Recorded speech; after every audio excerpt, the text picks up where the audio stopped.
Hello everyone and welcome to this next edition of the Belong at Brighton podcast. Now today we've been joined by some very special guests because we're going to be talking everything about careers, employability and finding a job alongside your studies. So our special guests today, I'll let them introduce themselves, but Claire, should we start with you? Yeah, thanks, James. Thanks for having me today. I'm Clare Dawson. I'm the Head of Employability at the university. So my role is helping our students to find jobs while they're here at university and some experience and make the most of all of the skills that they gain while they're here, but also to help find jobs or study whatever when they leave. So yeah, a really broad remit. Great. Thanks, Claire. Yeah, I'm sure we'll be finding lots and lots of information from you about the service and what our students can do alongside their studies. And talking of students, we are joined by two of our current students. So would you like to introduce yourselves? Yes, so my name's Robson. I'm a final year ecology and conservation student, and outside of that, I'm also a student ambassador here at the university. Great, thank you. We'll be finding out exactly what a student ambassador is and what they do a bit later on. So thanks, Robson. And also... Hello, my name is Morenike. I'm a second year law student. I also work as the Careers Ambassador, so I work closely with Claire. At university, obviously, it's all about studying, but alongside your studies, many of our students do work alongside their studies to sort of top up their income. Am I right in saying that, Claire? Is that a fair thing to say that many of our students do work alongside their studies? Yeah, that is fair. And I think increasingly so. Mm-hmm. And some of that's because it's useful to have that topped up income. But from a point of view of gaining skills as well, that really helps you be ready for the world of work beyond, then doing some part-time work alongside your studies can really help you develop some of those skills around time management, maybe learning to work in a team, problem solve, communicate with others. So yeah, definitely it's something that we're asked a lot about, Sure. and we offer a lot of support to students who are looking for part-time work while they're with us. Yeah. Great. I work as a student ambassador, so part of that is there's kind of two sides. There's like student recruitment, so working with open days and applicant events and tours of the campus to sort of give prospective applicants a feel for what it's like to come and study at the university. And the other part of that is outreach, so working with schools, sixth forms and colleges to kind of give them an idea of sort of myth busting with what university is actually like and to kind of get them thinking about university as an option, particularly if it's not something they'd perhaps consider before kind of working with us.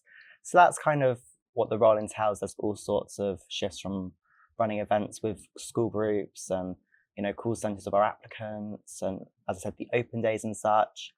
And I think it's really great in terms of balancing alongside your studies because it's very much sort of almost freelance in a sense of you pick stuff up as and when you can fit it in. So you can sort of put more in sort of just after exams when you've got a bit more time and perhaps cut it back a little bit once you're sort of working on assignments and such, which can be really beneficial, particularly as you've got varying demands at certain points in your course. How did you find out about the scheme and how did you apply to be able to So I found out, I knew some people that worked as student ambassadors. You kind of brush it off, you're like, yeah, it's what some people do. And then I kind of helped out at a couple of open days as a student helper. And I was like, actually, I'm quite sort of personable and I like chatting with people and kind of sharing my experiences and kind of giving people the information they need to make an informed decision, particularly as I, for a long time, wasn't going to go to university because I was like, it's just not for me. Turns out it is for anyone, but I obviously didn't know that at the time. So I think that was kind of my motive, was that I wanted to kind of help other people with challenges they might be facing that were similar to what I faced. And then I found out, I believe it was in an email, they sort of said, we're looking for new student ambassadors, if you're interested, apply. And I sort of looked into it and I was like, yeah, this is something I'm looking for some part-time work currently. And so I applied, then I had the interview, and yeah, I've been doing that for almost 2 years now. Fantastic. Yeah, it does sound really varied.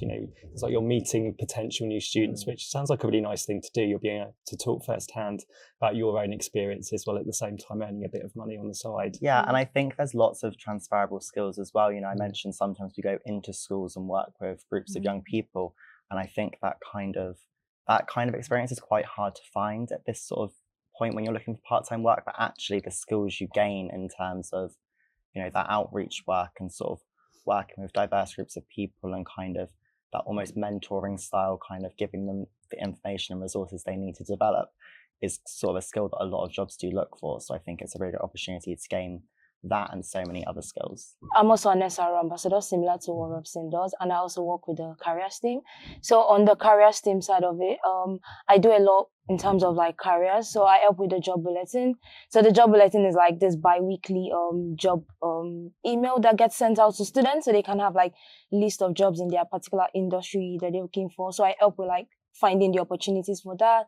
And I also help with like doing pop-ups. So sometimes I'm around the campus just standing there with my flyer, telling people about the careers team, also encouraging them to, patronize the service and just letting them know that, if you're looking for any help with your employment, we are there to help you. And also I do a lot of events in terms of careers fair. So I think recently the one we hosted was the pharmacy fair. So I help with like registering the guests and registering the students. I also get the opportunity to have like meeting with the broader team. So we discuss on like how the student engage with the service and how can we improve it.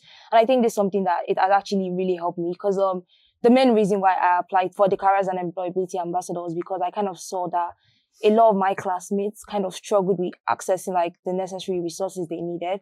So I felt like if I was an ambassador, I could like serve like as a bridge to actually help them access that information. I've had a lot of times where people just walk up to me and they're like, oh, I'm trying to get a placement or I'm trying to get a job, but I don't know where to start from. And just being able to like direct them to like the careers team is something that is really good. And I feel like it's a really good and flexible part-time job, just as Robson said. It kind of allows you to work around your studies. So it's really good in terms of balancing your studies and also working. I think another benefit as well, because I've also worked in the city with other employers throughout my time at university, is I'd say the work I've done here as a student ambassador is comparatively better paid than work I've done elsewhere. For me, there's been the aspect of networking and also like approachability, because one part of my role is approaching people and approaching students, and beyond that I also get to work with like people in the careers team. So I think recently I've been building my network beyond just the person I work with, which is like my manager. So I get the opportunity to actually talk to the wider team. And I think that's really good in terms of opportunities because, in some of my conversations, I get to know about an opportunity or I just get like a better insight of like the industry. And I think that's something that's really good because even beyond doing this role, I'm also developing myself as a person and also building that network, particularly for my career because I'm doing law. And networking is a skill that when you're going into the profession is like very useful. So just being able to like practice that skill is something that is really instrumental. And I think, as you said, the money bit is like really keen because compared to like my other job outside the uni, the pay is definitely way better working within the uni. And I think for students, that's really important because I think I would just say like students have had their fair share of bad pay and employability because a lot of students just want to get a job and sometimes they end up getting a job that is poorly paid. I think so far, I'd probably say the uni's pay is probably one of the best I've ever, Fantastic. No, that sounds great. And the message I'm sort of getting here is that those transferable skills are really, really valuable. So taking up that part-time work, as we've discussed, is really key to developing your CV and helping you with your future career. I know we do have our student jobs hub. Am I right? Is that's there to kind of assist students, match students to vacancies? Is that correct? Yeah, so we have the student jobs hub now, and all of our internal roles are kind of run through the jobs hub. So there'll be the roles that you've heard Robson and Moriniki talk about will be sort of available through the jobs hub, but also connecting out to the city and the community around Brighton. So I think it's great to hear the really positive experiences you've had working for the university. And I think the points you've highlighted there are around it being quite flexible around your studies, which is amazing. But for some students, they also want to explore the opportunity to work in the city. Brighton's a really vibrant city. There's lots of opportunities beyond the university as well. So the Jobs Hub is all about supporting students to find, whatever it is that's going to help them to be able to kind of meet the needs that they have. Sometimes we find students come from other cities and have worked for an employer, and they might want to explore opportunities to kind of build on that experience whilst they're with us. So yes, there's the Jobs Hub provides like one-to-one advice as well, really good support. We don't just kind of put a list of jobs in front of you and say, away you go. We're there to sort of help you every step of the way. If you're finding it difficult, if you're a bit nervous about having an interview or you don't quite know how to kind of relay your previous experience in a CV, the Jobs Hub, there's an advisor associated with the Jobs Hub, as well as our career development advisors that can help students kind of get prepared and be ready for that whole sort of end-to-end process to finding something. So Brilliant. And do they access that? Is it electronically via a platform where can they drop in and speak to so you? both. It's kind of physical and online. The jobs bulletin that Morenike talked about contributing to goes out via email every fortnight to students. So that's got lists in there, but also how to access. It's part of our My Brighton pages, and again that's updated regularly with jobs that the advisors found that are relevant for our students. Okay. But also we have physical spaces on each of our campuses, part of the student centre, that students can come and see an advisor in person and, as I say, talk through whatever their individual situation is, and get some help. Great. Yeah. We've talked a lot about all the different types of role, and I know there are lots and lots of ways to get involved and to work for the university. I don't know if you've got any insight into the different roles that students could do. Yeah, I think that's the student ambassador roles are really sort of front facing, and I think there's also roles through our students' union. There's roles in the shops and the cafes and things on campus, but there's also roles a bit more behind the scenes. So for some students that haven't quite got to the confidence level that you're reaching through doing the student ambassador role, we have roles with the library, for example. We have curriculum development roles where, again, you're talking about that sort of student voice that you've experienced, being able to input into projects. So the university is really good at making sure that students get to have a say. And again, that can be sort of paid project work roles. So I feel like there's something for everybody, which is really good. I also work in the Students' Union as well, outside of my ambassador work. And again, that's another sort of role on campus. I work in the shop in the Cockcroft building. And again, it's sort of a different type of work to being an ambassador. You know, it's more retail based, which, you know, has a lot of transferable skills, particularly if you then look to find work outside of the campus. Obviously, then if you're working for a shop, you've got that kind of experience. And I think as well, I'm a supervisor there now. I've sort of worked my way up to being a supervisor. So it's quite nice to then get that experience of sort of managing the employees and kind of, you know, running the shifts and such. And I think that's, again, a really important skill to build. And again, it is flexible. It's slightly more commitment in terms of week to week, because obviously the shop needs to operate. So there's a little bit more commitment in terms of, you know, there is that working week on week. But again, there's still that flexibility. They're a students' union. They know that kind of you have other commitments as a student. Outside being an ambassador, I also work at the stadium. So I work as a match day steward.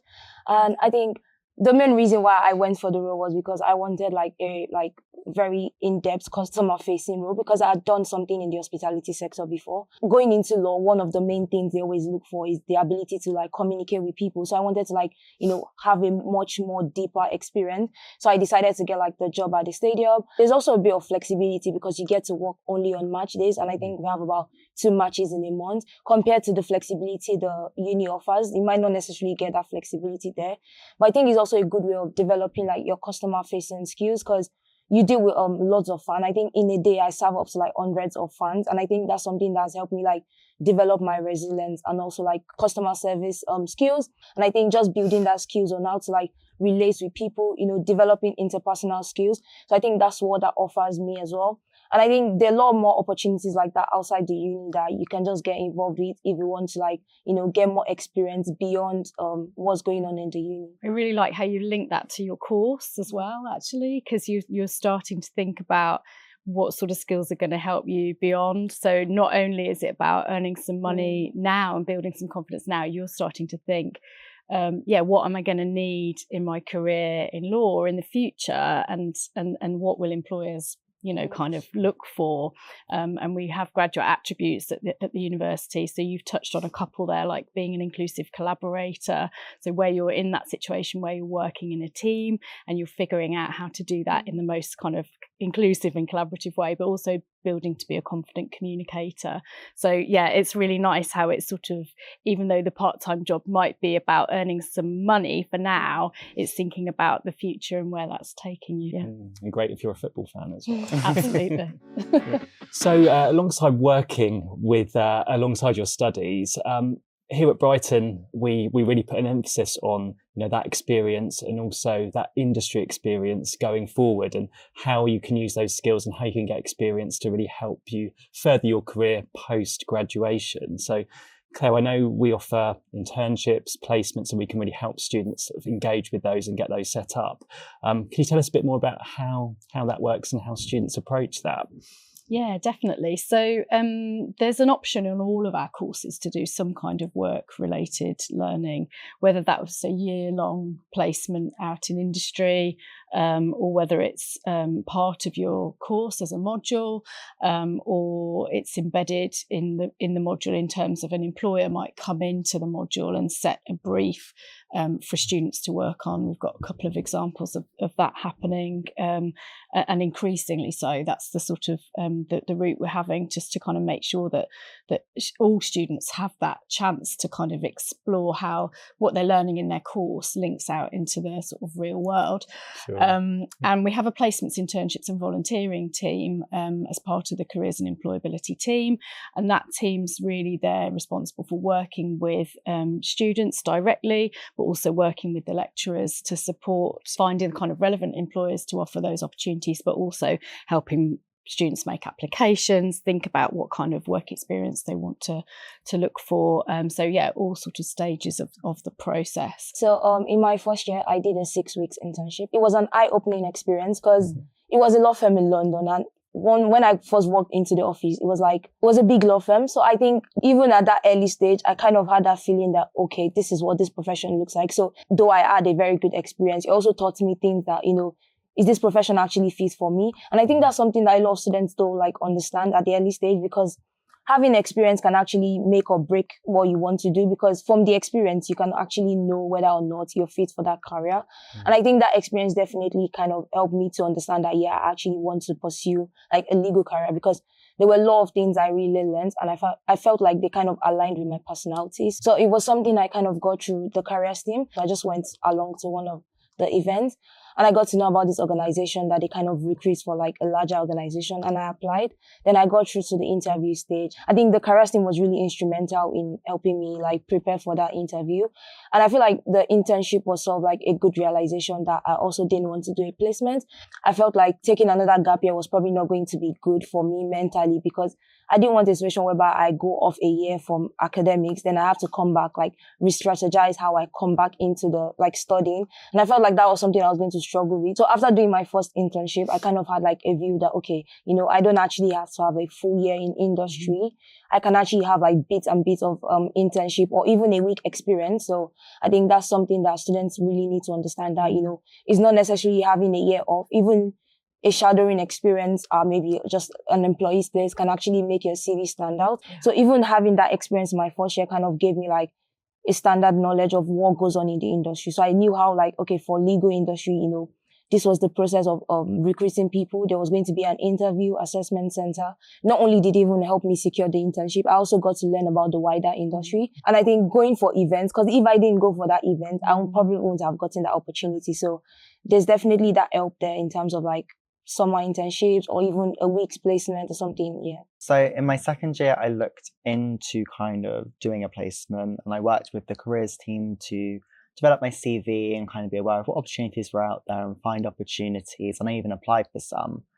What ended up happening was, in that process, I kind of had this realization that a placement wasn't right for me at that stage that I was at, and that I felt I would get more benefit in terms of maintaining the momentum I had with my studies.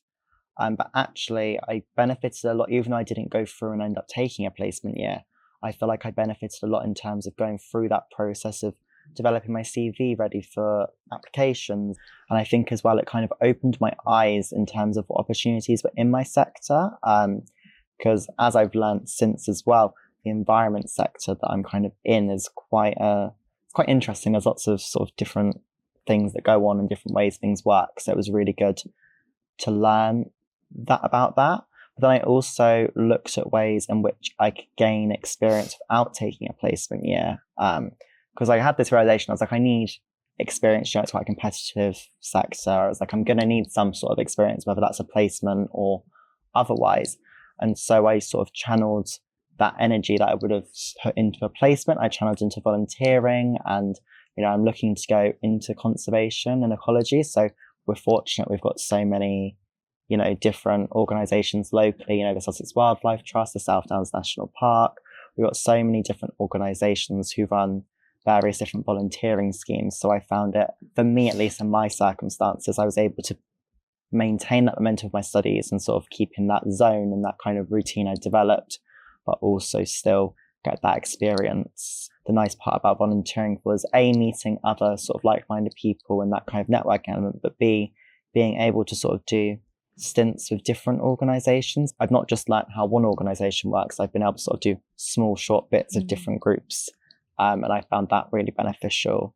And I think as well, it's still experience at the end of the day. And I think some people hear volunteering and they think, oh, it's just a thing people do and they've got loads of free time and, you know, maybe they're semi-retired and actually volunteering can fit in anyone's life and it has a lot of benefits you can get, you know, personal benefits, but also benefits to your career and sort of your future. Great. It sounds like it's quite an organic process. And of course, no two students are the same. No two students are going to have an identical desire or career path. So I guess kind of the careers team are there to really help that and sort of structure your support around that. Is that? Yeah, absolutely. And I think that's the key message for students about the Careers and Employability team. Is like, we will help you wherever you're at. Sure. So students will come to us with absolutely no idea about what they want to do, and that's absolutely fine. We love that challenge. And sometimes students think they can only come and talk to us if they know what they want to do, and that's absolutely not true.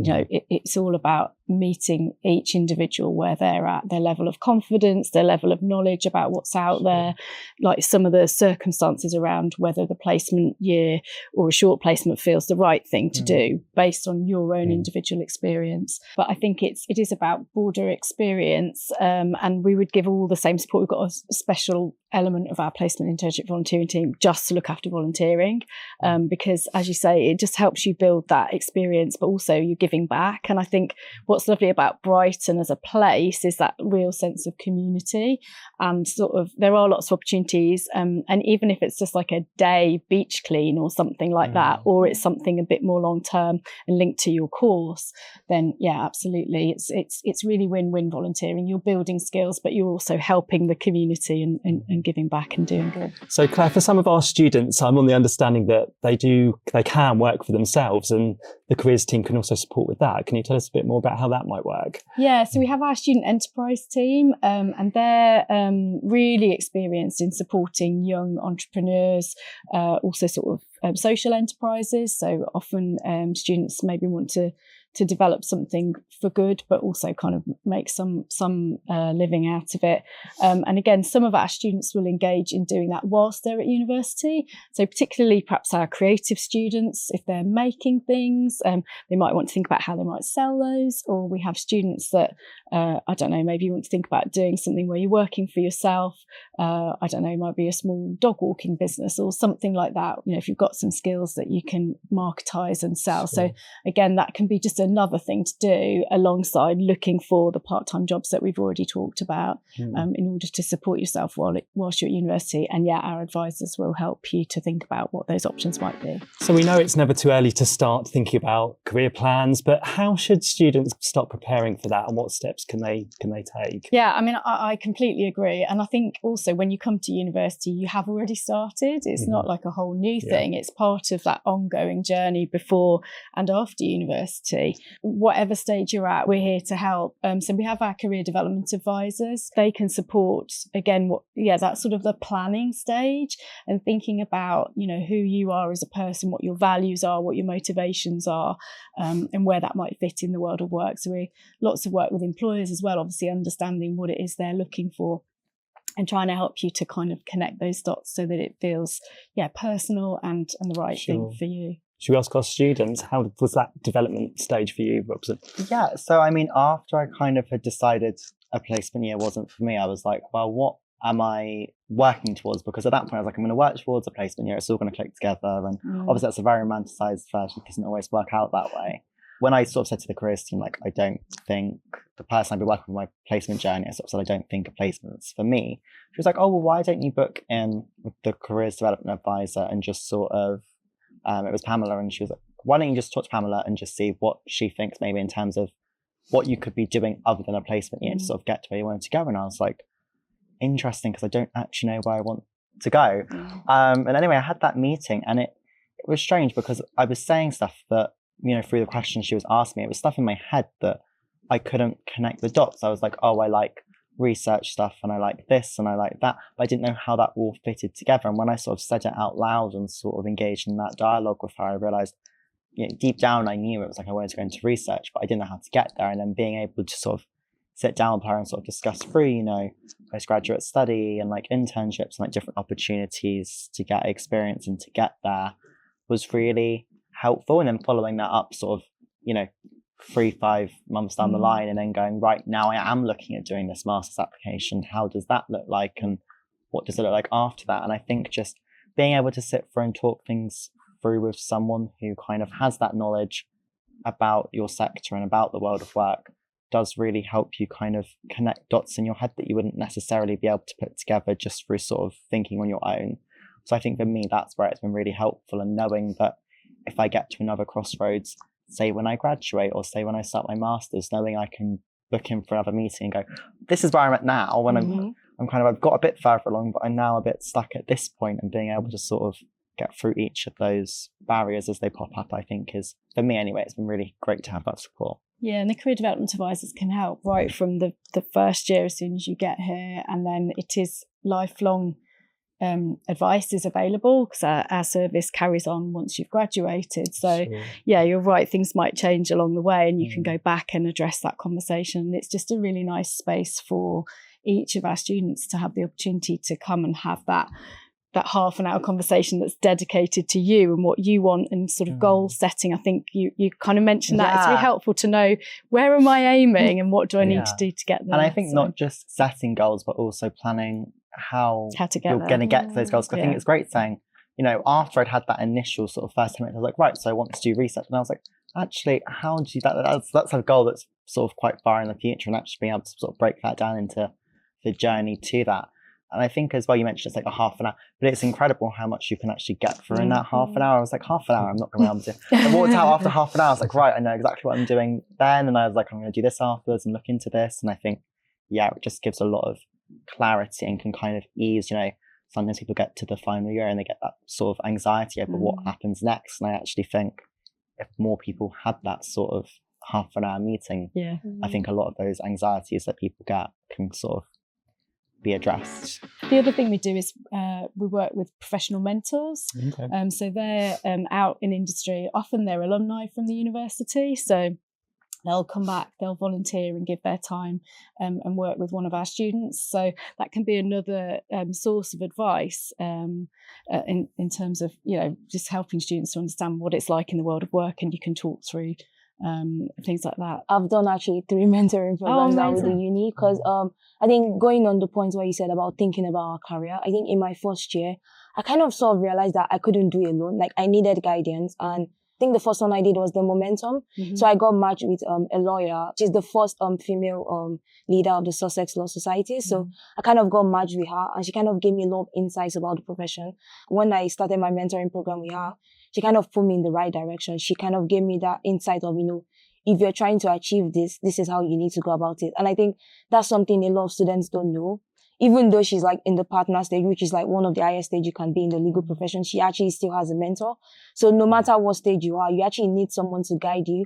And I think that's something I kind of took along with me. And the good thing about mentoring is that there's never too much mentoring. Like you will learn something from every mentor you get, and there's no early time, there's no late time to actually get a mentor. Like for me, it was my first year, and I think it was just me coming to realization that I can't do this alone, and the profession is really overwhelming. So I needed someone within my profession to talk to. And also drawing to your point about the careers development, I think even though their roles is like developing you, they also serve as mentors. Definitely. Because they kind of like teach you and let you know what to do. And I think these are things that are really instrumental. Even if you don't figure things out in your first year, there's not always a late time to start. Like lots of people become like lawyers at like 60, like, or they become like, they get what they want to get at a very late age. So there's not always like an early time or a late time. But I think just having this thing in mind at an early stage might sort of like be really great.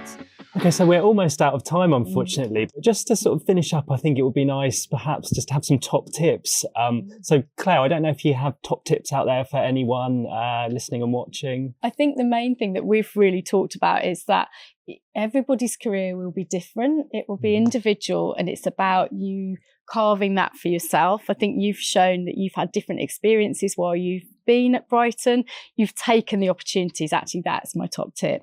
Like there are lots of opportunities. What you've both done is take them. So and kind of made sure you use all the services and engage. But yeah, just be comfortable in yourself and figuring out what feels right for you as an individual. And we're here to support you wherever you're at on that journey. Yeah, I think actually my top tip would build on that in the sense of it's never too early to start thinking about your career. And I think sort of, even if it's something as simple as just getting your CV ready in the first term, something as simple as that really just sort of, A, you touch base with the careers team, you're kind of aware of what's on offer, but B, you're starting on that journey of your own career. And then you get to a nice point, 3-4 years down the line when you graduate where you feel quite more career ready than you would if you had them. So my top tip would be probably get enough volunteering experience and also, get involved with mentoring. I think in terms of volunteering, I think one thing a lot of people complain about is that they can't get a job, they can't get opportunities because they don't have experience. But the good thing about volunteering is that once you volunteer, you can use that as your experience. As I said, one of the main reasons why I got the internship was because of the volunteering experience I put. So even though you're not being paid, just having that extra commitment kind of says a lot about you. And also mentoring, especially if you're going to a particular sector or society or a particular organization, you can't really do it alone most of the times. So you just need someone to point you into the right direction. So I think having a mentor that can guide you is going to be very instrumental as you progress. Brilliant. Well, I think we're out of time. Students, thank you so much for your time. I'm convinced you're going to go really, really far with your future career. So thank you for telling us all about that. And thanks very much as well to Claire. Your insights have been really, really helpful. And I'm sure new students starting with us will hopefully feel confident to come and approach you and your team going forward. So thanks everybody for watching and listening. We really hope you enjoyed the podcast and found it helpful. And don't forget, if there are any other topics that you'd like us to cover on this podcast, do get in touch with us and we can try and make that happen. So thanks again, and we'll see you all very soon.